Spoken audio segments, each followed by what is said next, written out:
Welcome to the show. Let's talk health with Dr. Yash Gulati. We all know we are going through COVID times, but there are other medical issues also. We are waiting for a vaccine for COVID, but there have been vaccines for other respiratory problems. What is happening to those vaccines? What is happening to other illnesses? To talk about that, we have with us senior consultant Dr. Rakesh Gupta. Dr. Gupta, right from the start, I'd like to ask you. You guys recommended vaccines for many other influenza type of illnesses. We are waiting for a vaccine for COVID, which hopefully will come, and then we will talk about it. What about prevention of other respiratory problems? What about those vaccines?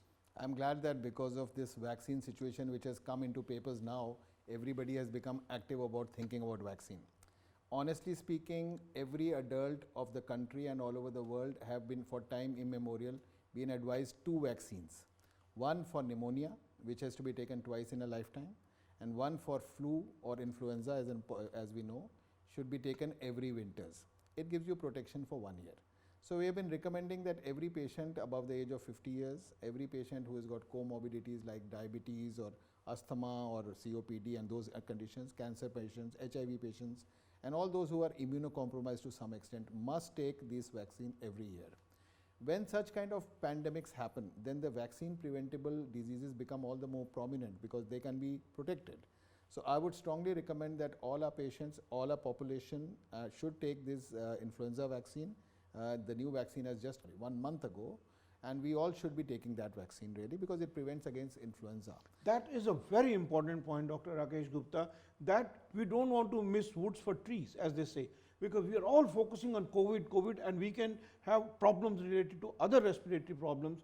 So Dr. Gupta just said that we must take vaccine for other illnesses, and they are easily available now. They are easily available. They are available in private clinics. They are available in hospitals. They are available in government hospitals. And are they expensive? They are not very expensive. I would say they cost something around between 1,500 and 1,800 rupees, which in today's context is not so much. And they are all well tried, and they are very well proven. They are recommended by WHO, ICMR, all bodies all over the world, American Diabetic Association, American Heart Association, everybody. And should people be scared of side effects with those vaccines? Let me assure you, I've been using these vaccines for more than 20 years and I have not seen any side effect. Maybe someone might have fever for 1 hour or 2 hours, but that's about all. That's negligible. That's a part of vaccine strategy. So, but it should be taken and it is a must, and I would recommend all our senior citizens especially to take them because they are most vulnerable. Very important message. I will repeat it again, that while we are waiting for COVID vaccine, that is a different matter altogether. There have been vaccines for other respiratory problems which have been going on for years, every year once.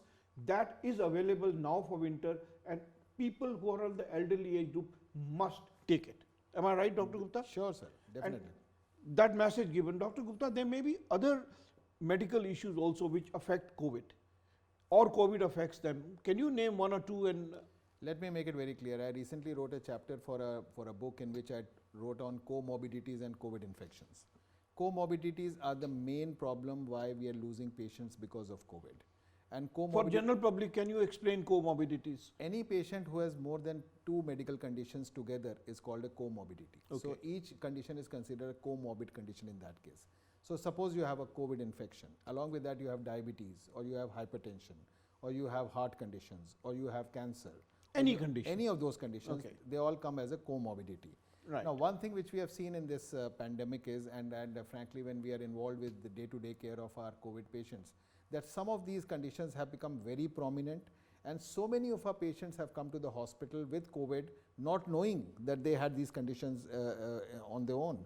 For example, I have seen almost 1/4 of our patients, almost 1 in 4 patients did not know he had diabetes. Really? And when we did a routine checkup for them, we found out that they had diabetes, and not only diabetes, they had very poorly controlled diabetes. And I'm talking about 35-year-old, 40-year-olds, 45-year-olds, which is a major chunk of our population. Is the same story for blood pressure, heart disease also? Blood pressure still brings out some symptoms like headaches, and also most of the people may have known that really. Heart conditions, no, have not really been such a major comorbidity. But diabetes per se has been a very major comorbidity. And I'm sorry to say that a lot of our population kind of pushes it under the carpet. And you know, we have that kind of attitude that we are borderline, we can manage on their own. But in this pandemic, diabetes has emerged as a very major comorbidity, and it is strongly recommended that a patient's diabetes blood pressures, cholesterols, and all these parameters should be well controlled. Dr. Rakesh Gupta, there's a lot of talk in social circle. People keep saying, oh, look, I'm borderline, my sugar is not that much. I can control it with exercise or with diet. I don't need medicine. Is that true in most cases? Or what are the situations where you say, no, this is not enough. You need to have some medicine as well?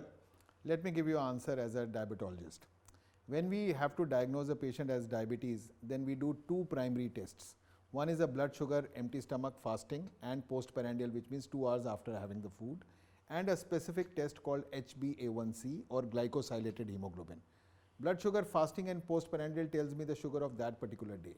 But HbA1c tells me how well have you been controlled over last 3 months. And that is the main test which tells you about sugars. In a normal person, HbA1c should be between 4 to 6%. If it is above 6.5%, you need to seek medical help. If it's above 7%, you definitely need medicines. Rather, if you're above 10, you should be starting on insulins. So just to tell you that these two tests can guide a doctor as well as a patient about what to do about it.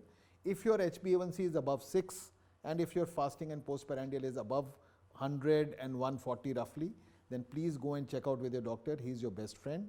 If a patient is admitted and he is not well controlled with diabetes and he has COVID along with that, it is imperative that his diabetes should be well controlled. Otherwise, COVID, like any other infection, will not heal very well. And you must have heard, I'm sorry to interrupt, COVID has a lot of post-COVID morbidities also, which you must have started hearing Yes, about. exactly. So I was that is going to ask you this. extremely imperative that patients' sugars should be very well controlled so that we can prevent those things in future. And does diabetes make COVID also worse and vice versa? You must have heard about diabetes. It's a common knowledge by all that if you are a diabetic patient, then your immunity is less and you are prone to many other problems. Commonly, we know that diabetes are more prone to retinopathy, they have heart problems, they have kidney problems, nerve problems. COVID is also an infection. It's a viral infection. So obviously, if your sugars are not well controlled, your immunity is less and your chances of having COVID is very high. So now I would say as of today, along with COVID in this COVID era which we are living in, diabetes has emerged perhaps the number one comorbidity which has got entangled with COVID. And it's imperative that everything should be very well controlled. Even in these COVID times, as we mentioned, there are a lot of people with other problems which may or may not be detected by that point of time. So is health check, routine health check, more important in this COVID time? According to me, health checkup is a necessity in these days because if you are well controlled from other aspects, then your chances of having COVID are less, your immunity is better. So I would say that if you get a health checkup done and your cholesterol is out of range or your sugars are out of range or your blood pressure is not very well controlled, then perhaps you will be much better off controlling all these so that your immunity is better rather than taking the usual vitamin C's and zincs which most of us are doing. So I think everybody should get a health checkup done during these days. And if your reports are, whatever your reports are, be in touch with your local physician and let him guide you about how well you can control that. Having a sound immunity and have all other factors being under control is the best prevention you can have apart from the usual measures which we all know. Yeah, that's very true. You know, all these ads we see in the paper and on TV that there are some herbal things which will increase your immunity. They are not well tried. Your immunity probably can be built more by your own self-exercise, yoga, other things, and knowing whether or not you are suffering from other diseases like diabetes. They must be nipped in the bud, diagnosed early and treated. That's a very important message. And the second message, Dr. Gupta, you have given is that don't ignore other vaccines for other respiratory problems. When COVID vaccine comes, we'll take it, but don't ignore others. Thank you very much, Dr. Gupta. Thank you, Dr. for Gulati. this message. Thanks. Bye.